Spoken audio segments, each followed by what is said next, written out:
Hello കൂട്ടുകാരെ, അങ്ങനെ വൈജ യാത്ര പറഞ്ഞ് അവിടെ നിന്ന് ഇറങ്ങാൻ നോക്കുകയാണ് നെടുമ്പുരയിലേക്ക് തിരിച്ച് പോകാൻ വേണ്ടിയിട്ട്. അപ്പം സൗദാമിനിയമ്മ ഉപദേശിക്കുന്നുണ്ട്, മോളെ നീ ഇനി വാശി പിടിക്കരുത്, അലീന അവിടെ നിന്ന് പോയിട്ടുണ്ട്, ഇനി അവിടെ ചെന്ന് ബാലചന്ദ്രൻ്റെ അടുത്ത് പ്രശ്നങ്ങളൊന്നും ഉണ്ടാക്കരുത്, അടങ്ങി ഒതുങ്ങി നന്നായി ജീവിക്കണം എന്ന് പറയുകയാണ്. അപ്പോൾ അലീനനെ കുറേ ശപിച്ചിട്ടൊക്കെയാണ് വൈജ അവിടെ നിന്ന് പോകാൻ നോക്കുന്നത്. അപ്പോൾ സൗദാമിനിയമ്മ പറയുന്നുണ്ട്, നീ നിൻ്റെ വായ ഒതുക്കി വയ്ക്കൂ ആദ്യം, എന്നിട്ട് നീ വീട്ടിലോട്ട് തിരിച്ചു പോകാം, എന്നാൽ മാത്രമേ നീ ഗതി പിടിക്കുകയുള്ളൂ എന്ന് പറഞ്ഞിട്ടാണ് സൗദാമിനിയമ്മ വൈജ യാത്രയാക്കുന്നതാണ്. വൈജ പറയുന്നത്, ശരി അമ്മ ഞാൻ പോവുകയാണ്, എനിക്ക് കൂടുതലൊന്നും പറയാനില്ല, ഇനി അവിടെ ചെന്നിട്ട് ഞാൻ എത്തിയിട്ട് വിളിക്കാമെന്ന് പറയും. സൗദാമിനിയമ്മ പറയും, ആ ശരി എന്നാൽ നീ പൊക്കോ എന്ന്. അങ്ങനെ അവൾ വൈജ ഇറങ്ങി പോകുമ്പോൾ സൗദാമിനിയമ്മ ദൈവത്തിനെ വിളിച്ച് പ്രാർത്ഥിക്കുകയാണ്, ദൈവമേ നല്ല ബുദ്ധി തോന്നണേ എന്ന്. ഇതേ സമയം നമ്മുടെ അലീനയും ബാലചന്ദ്രനും കാറിൽ യാത്ര ചെയ്തുകൊണ്ടിരിക്കുമ്പോൾ ഒരു സ്ഥലത്തെത്തിയപ്പോൾ ബാലചന്ദ്രൻ വണ്ടി നിർത്തും. അപ്പോൾ അലീന ചോദിക്കും, എന്താ അച്ഛൻ എന്ത് പറ്റി, എന്താ വണ്ടി നിർത്തിയത്, അച്ഛന് ക്ഷീണമുണ്ടോ എന്ന്. എനിക്ക് ക്ഷീണമുണ്ട്, കുറേ നേരെ കണ്ടിന്യൂസ് ആയിട്ട് ഡ്രൈവ് ചെയ്തുകൊണ്ടിരിക്കുകയല്ലേ, അപ്പോൾ ഒന്ന് ഇവിടെ ഒന്ന് ഇറങ്ങി നടുവൊക്കെ നിവർത്തി ഒന്ന് ശുദ്ധവായുവൊക്കെ ഒന്ന് കൊള്ളണം, ഇതിനെ പറ്റിയൊരു സ്ഥലമാണെന്ന് തോന്നുന്നു എന്ന് പറയും. അതായത് ഒരു വെള്ളമൊക്കെ കെട്ടി നിൽക്കുന്ന ഒരു കായലിൻ്റെ സൈഡോ അങ്ങനെ പുഴയോ അങ്ങനെ എന്തോ ആണ്, അതിൻ്റെ അവിടെയാണ് വണ്ടി നിർത്തുന്നത്. അപ്പം നമുക്കൊന്ന് ഇറങ്ങാൻ മോളെ എന്ന് പറയുകയാണ്. അപ്പോൾ ശരി അലീനയും ഇറങ്ങുകയാണ്, ബാലചന്ദ്രനും ഇറങ്ങും. അപ്പോൾ നല്ല രസമുള്ള സ്ഥലമായതുകൊണ്ട് അലീന പറയും, അച്ഛൻ നല്ല രസമുള്ള സ്ഥലമല്ലേ, നല്ലൊരു ശാന്തത തോന്നുന്നു, മനസ്സിന് റിലാക്സ് ആവുന്നു. അപ്പോൾ ബാലചന്ദ്രൻ്റെ മുഖത്തോട്ട് നോക്കുമ്പോൾ ബാലചന്ദ്രൻ്റെ മുഖത്ത് നല്ല ടെൻഷൻ ഉള്ളതുപോലെയുണ്ട്. അപ്പോൾ അലീന ചോദിക്കും, എന്താ എന്താ അച്ഛൻ ഇത്ര ടെൻഷൻ, അച്ഛൻ എന്തെങ്കിലും അലട്ടുന്നുണ്ടോ എന്ന്. ഉണ്ട് മോളെ എന്ന് പറയും. അതെന്താ എന്നെക്കുറിച്ചിട്ട് ആലോചിച്ചിട്ടാണോ എന്ന്. അതെ എന്നെക്കുറിച്ച് ആലോചിച്ചിട്ട് തന്നെയാണ് എന്ന് പറയുകയാണ്. എന്നിട്ടൊരു കാര്യം പറയും, ഞാൻ സ്റ്റാൻലി ജോസഫിനെ കുറിച്ച് നിന്നോട് എപ്പോഴെങ്കിലും പറഞ്ഞിരുന്നു എന്ന്. ഇല്ല അച്ഛാ എനിക്ക് ഓർമ്മയില്ല, എന്തേന്ന് ചോദിക്കും. ഗംഗേട്ടൻ്റെ കൂടെ വർക്ക് ചെയ്തിരുന്നതാണ്, ഗംഗേട്ടൻ്റെ ജൂനിയറായിട്ട് വർക്ക് ചെയ്തിരുന്ന, മിലിറ്ററിയിൽ വർക്ക് ചെയ്തിരുന്ന ആളാണ് എന്ന്. അപ്പോൾ അലീന പറയും, അതിനെന്താ അച്ഛാ അയാൾക്കെന്താ പ്രത്യേകത എന്ന്. അപ്പോൾ പറയും, അയാൾ ആഗ്രയിലാണ് വർക്ക് ചെയ്തിരുന്നത്, നമ്മൾ അയാളുടെ വീട്ടിലോട്ടാണ് പോകുന്നത് എന്ന്. അപ്പോൾ അലീനയ്ക്കൊരു സംശയം, അച്ഛൻ എന്താ പറയുന്നത് എന്ന്. അപ്പോൾ അലീന ബാലചന്ദ്രൻ പറയും, അയാളാണ് വൈജയുടെ കൂടെ ഉണ്ടായിരുന്ന ആൾ. വൈജയെക്കുറിച്ചുള്ള കാര്യങ്ങളൊക്കെ ഇങ്ങനെയാണ്. അതായത് വൈജയുടെ വീട്ടുകാർ പിടിച്ചു കൊണ്ടുവരുമ്പോൾ വൈജ പൂർണ്ണ ഗർഭിണിയായിരുന്നു. അയാൾ കുറേ അന്വേഷിച്ചു, ഫോൺ ചെയ്തു, നേരിട്ട് വന്നു, പക്ഷേ ഇവർ വൈജയെ ഏതോ ഒരു വീട്ടിൽ ഒളിപ്പിച്ച് വെച്ചിരിക്കുകയായിരുന്നു എന്നൊക്കെ. അപ്പോൾ അലീന ചോദിക്കും, അച്ഛൻ എന്താ ഈ പറഞ്ഞു വരുന്നത് എന്ന്, അച്ഛനോട് ഇത് ആരാ ഇതൊക്കെ പറഞ്ഞത് എന്ന്.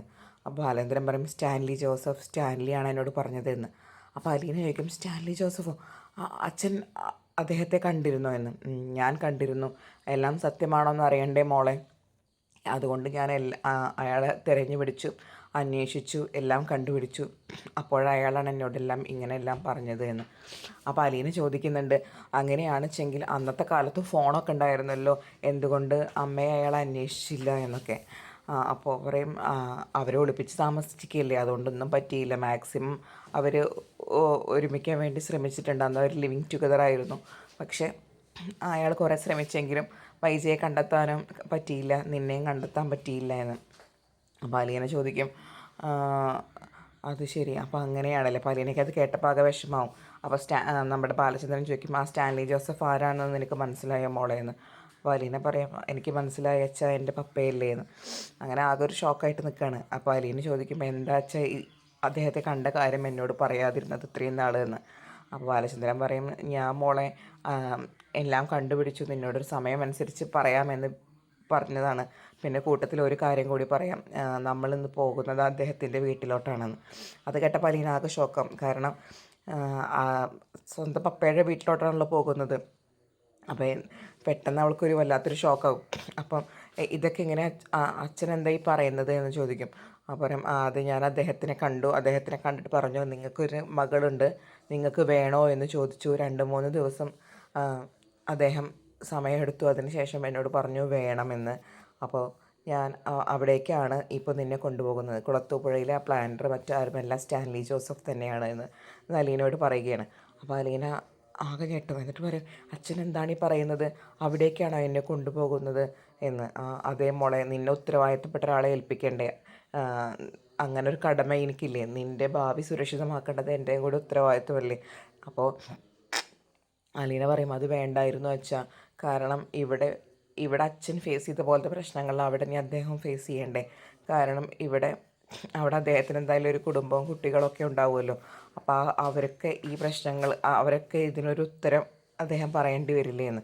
അപ്പോൾ ബാലചന്ദ്രൻ പറയും അത് അദ്ദേഹത്തിൻ്റെ കടമയല്ലേ, അത് അദ്ദേഹം ചെയ്തോളും, നീ അത് ആലോചിച്ച് വിഷമിക്കേണ്ട കാര്യമില്ല എന്ന് പറയണം. പക്ഷേ അലീനയ്ക്കത് കേട്ടപ്പോൾ വളരെ വിഷമമാവും. അലീന അവിടെ നിന്ന് കരയാണ്. അപ്പോൾ കരയുമ്പോൾ ബാലചന്ദ്രൻ പറയും നീ കരയൊന്നും വേണ്ട, ഞാൻ നിന്നോട് ഇത് പറഞ്ഞ് നിൻ്റെ മനസ്സൊന്ന് മുന്നൊരുക്കാൻ വേണ്ടി മാത്രമാണ്.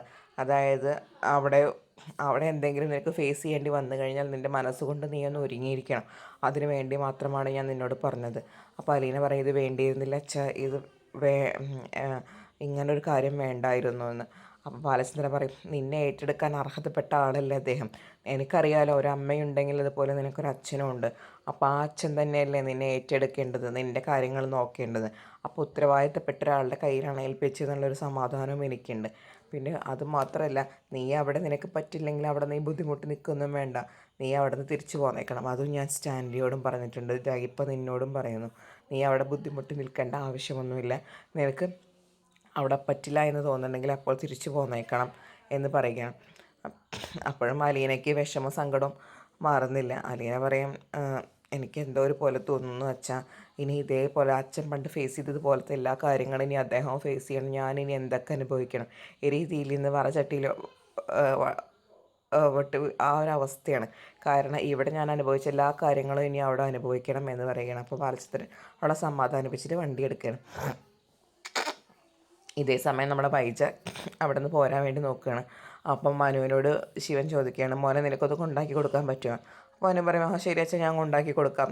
അപ്പോൾ വൈജ ഒന്ന് കുത്തിയിട്ട് പറയും അയ്യോ മനു നീ കൊണ്ടാക്കി തരണമെന്നില്ല കേട്ടോ, നിനക്ക് വേണ്ടപ്പെട്ടവരാരും അവിടെ ഇല്ലല്ലോ, അപ്പം നീ കൊണ്ടാക്കി തരണം നിർബന്ധമൊന്നുമില്ല, ഞാൻ പൊക്കോളാമെന്ന്. അപ്പം മനു പറയും എന്താ ആൻറ്റി ഇങ്ങനെയൊക്കെ പറയുന്നത്, ഞാൻ കൊണ്ടാക്കി തരാമെന്ന് ആൻറ്റിയുടെ അടുത്ത് ഞാൻ പറഞ്ഞല്ലോ, പിന്നെ എന്തിനാണ് ആൻറ്റി ഇങ്ങനെ ആവശ്യമില്ലാതെ സംസാരിക്കുന്നത്. അങ്ങനെ അവരവിടെ നിന്ന് ഇറങ്ങാൻ നിൽക്കുകയാണ്. അപ്പോൾ ഗംഗൻ പറയുന്നുണ്ട് വൈജയ് ഇപ്പം അവിടെ ആരുമില്ല, ആ സമയത്താണ് നീ കയറി ചെല്ലുന്നത്, അവിടെ ചെന്നിട്ട് നീ പ്രശ്നം ഉണ്ടാക്കൊന്നും ചെയ്യരുത്, എന്തായാലും നിൻ്റെ കണ്ടീഷൻസ് അയാൾ അംഗീകരിച്ചിട്ട് അവിടേക്ക് അവളേനെ അവിടെ നിന്ന് മാറ്റിയിട്ടുണ്ട്. അപ്പോൾ നീ ഇനി പ്രശ്നങ്ങളൊന്നും ഉണ്ടാക്കരുത്, എന്തെങ്കിലും ആവശ്യമുണ്ടെങ്കിൽ ഞങ്ങളെ വിളിക്കാനും മറക്കരുത് എന്ന് പറയുകയാണ് ഗംഗൻ. അപ്പോൾ വൈജയൊരു മനസ്സോട് കൂടിയിട്ട് മൂളിയിട്ട് എന്നാൽ ശരി ഗംഗേട്ട കമലയെടുത്തി ശിവേട്ട ഞാൻ പോവാണ് എന്ന് പറഞ്ഞ് വൈജ വണ്ടിയിലോട്ട് കയറുകയാണ്. ഇത്രയുമാണ് ശരിക്കും ഇന്നത്തെ എപ്പിസോഡ്. ഇനി നാളത്തെ എപ്പിസോഡിൽ നമ്മുടെ വൈജ കുറേ നേരം ഇരുന്നിട്ട് മനോനങ്ങനെ ചൊറിയിട്ട് അലീനയുടെ കാര്യം പറഞ്ഞിട്ട് ഇനി വൈജ തിരിച്ച് മറ്റേ നെടുമ്പരയ്ക്കൽ വീട്ടിലെത്തി കഴിഞ്ഞാൽ അവിടെ പറയും അലീന ഉപയോഗിച്ച് യാതൊരുവിധ സാധനങ്ങളും ഇവിടെ പാടില്ല, എല്ലാ സാധനങ്ങളും കത്തിച്ച് കളഞ്ഞേക്കണമെന്ന് ബബിതയോട് ആക്രോശിക്കുകയാണ്. അവളുടെ എന്തെങ്കിലും സാധനങ്ങൾ ഇവിടെ ഉണ്ടെങ്കിൽ അതെല്ലാം കത്തിച്ച് കളയണം, ഇനി ഇവിടെ ഒന്നും പാടില്ല എന്ന്. ബബിതയും നമ്മൾ കൃഷ്ണമോളൊക്കെ വിഷമിച്ചിട്ട് തന്നെയാണ് നിൽക്കുന്നത്. കൃഷ്ണമോൾ വിഷമിച്ചിട്ട് അലീനയുടെ റൂമിൽ പോയിട്ടിരിക്കുമ്പോൾ വൈജ അങ്ങനെ കുത്തുവാക്കുകളൊക്കെ പറയുന്നുണ്ട്. കൂട്ടത്തിൽ മനുവിനോട് കുത്തുവാക്കുകൾ പറയുന്നുണ്ട്. അപ്പോൾ മനു അപ്പോഴാണ് ഒരു ബോംബ് പൊട്ടിക്കുന്നത്. മറ്റൊന്നുമല്ല, ആൻറ്റി പേടിക്കുന്ന തരത്തിലുള്ള കുറച്ച് കാര്യങ്ങൾ അലീന എന്നോട് പറഞ്ഞിട്ടുണ്ടെന്ന്. അത് കേട്ടപ്പോൾ വൈജയ്ക്ക് ഇത്തിരി പേടിയായി കൂട്ടാം. പിന്നെ നമ്മുടെ അലീനയും ബാലനും കൂടിയിട്ട് സ്റ്റാൻലിയുടെ വീട്ടിലോട്ട് എത്തുകയാണ്. അപ്പോൾ സ്റ്റാൻലിയുടെ വീട്ടിലോട്ട് ഇറങ്ങുമ്പോൾ തന്നെ കുറേ നായ്ക്കൾ അവിടെ നടക്കുന്നുണ്ട്. അപ്പോൾ ഈ നായ്ക്കൾ വന്നിട്ട് അലീനയുടെ അടുത്ത് വന്ന് നിൽക്കുകയാണ്. അലീനയുടെ അടുത്ത് കുരയ്ക്കുകയോ ബഹളം വയ്ക്കുകയോ ഒന്നും ചെയ്യുന്നില്ല. അലീനയുടെ അടുത്ത് വന്ന് ഇങ്ങനെ നിൽക്കുകയാണ്. അപ്പോൾ അലീനയ്ക്ക് അവരോടൊക്കെ ഒരു സ്നേഹം ഉണ്ടല്ലോ, അവൾക്ക് ഓൾറെഡി നായകളെ ഭയങ്കര ഇഷ്ടമാണല്ലോ. അങ്ങനെ അതേസമയം നമ്മുടെ സ്റ്റാൻലി കുറേ ജോലിക്കാരോട് എന്തൊക്കെയോ കാര്യങ്ങൾ സംസാരിച്ചുകൊണ്ടിരിക്കുകയാണ്. അപ്പോൾ സ്റ്റാൻലിയുടെ പിൻഭാഗമാണ് അലീന കാണുന്നത്. പിന്നെ അദ്ദേഹം ഇങ്ങോട്ട് തിരിഞ്ഞ് വരുമ്പോഴാണ് സ്റ്റാൻലിയുടെ യഥാർത്ഥ ഫേസ് അലീന കാണുന്നത്. അപ്പോൾ അത് കണ്ടതോട് കൂടിയിട്ട് അലീന ആകെ ഷോക്കാവാണ്.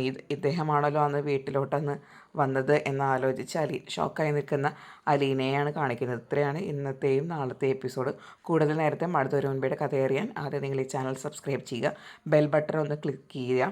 അപ്പോൾ നമ്മുടെ ചാനലിൽ സ്റ്റോറീസ് അപ്ലോഡ് ചെയ്യുമ്പോൾ അപ്പോൾ തന്നെ നിങ്ങൾക്ക് നോട്ടിഫിക്കേഷൻ വരുന്നതായിരിക്കും. താങ്ക്